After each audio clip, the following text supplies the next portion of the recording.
Since Russia launched its brutal invasion of Ukraine in February 2022, there have been increasing calls for Ukraine to be admitted into NATO. However, there are complex issues preventing this currently. First is the question of whether past considerations of Ukraine joining NATO catalyzed Russia's invasion in the first place.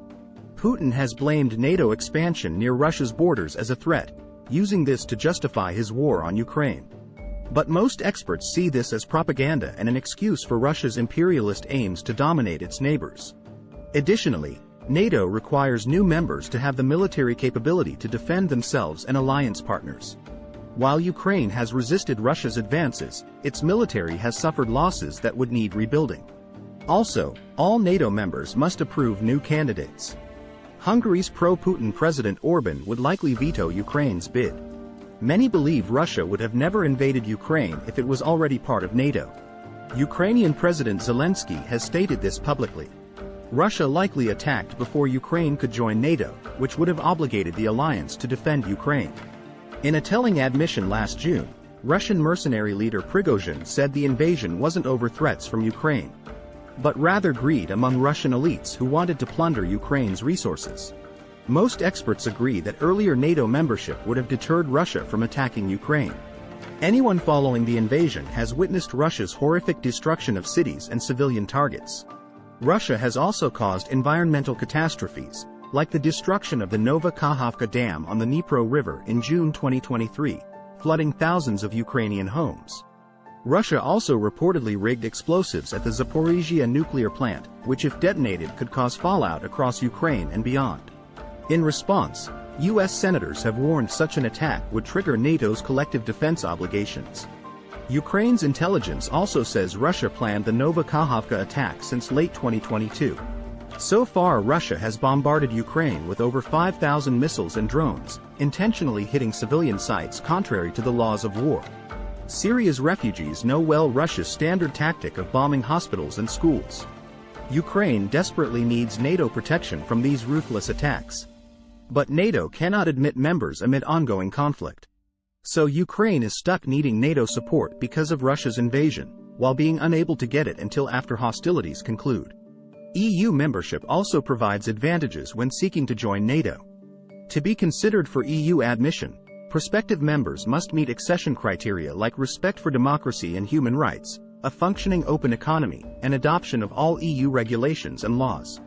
While not prohibited outright like in NATO, active conflicts have generally delayed EU membership applications. However, Cyprus was admitted in 2004 despite Turkey's occupation of northern Cyprus since 1974. At an EU summit in June 2022, Ukraine was granted candidate status, beginning the process for admission if reforms are implemented. Ukraine sought full membership within 2 years, but more cautious estimates suggest 5+ years even in the best circumstances.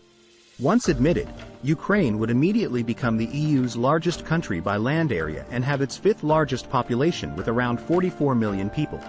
Ukraine's immense reconstruction needs could accelerate their timeline for admission. As with NATO, Russia's ongoing occupation poses the biggest hurdle to quick EU acceptance. While EU rules do not outright ban admission of countries at war like NATO, active conflicts have traditionally slowed applications. Let's examine Ukraine's military capabilities to see if they can resist Russia without NATO membership presently. Fortunately, NATO has provided extensive military aid enhancing Ukraine's defenses. Billions in aid has brought drones, rocket artillery, armored vehicles, air defense systems, and ammunition. Total U.S. assistance alone has reached $113 billion so far. NATO training missions in several countries have increased the combat skills of Ukraine's expanded armed forces. By capturing abandoned Russian equipment, Ukraine now has more tanks than before the war. American HIMARS systems have devastated Russian ammo depots. Ukrainian drones and sea-skimming missiles have sunk 18 Russian warships, limiting Russia's Black Sea fleet. Impressively, Ukraine has sunk Russia's flagship Moskva cruiser without a navy of their own. Advanced fighter jets are the remaining gap, with the U.S. not yet providing F-16s. But NATO allies are training Ukrainian pilots, and surplus aircraft may still be transferred. Thanks to Western aid and Ukrainian determination, their military now ranks among Eastern Europe's most capable forces. Ukraine's recent counteroffensive shows their new strengths. When Ukraine liberates all occupied land, they will hopefully be a reliable Eastern guardian of European security as a NATO member. In summary, while Ukraine cannot yet join NATO mid-conflict, military aid from NATO and admirable Ukrainian resolve has built formidable armed forces with good prospects for defeating Russia's outdated military. When peace returns, NATO and EU membership would secure Ukraine's future among Europe's free democracies. But Ukraine's courageous defenders have proven they deserve the right to choose their alliances and path forward.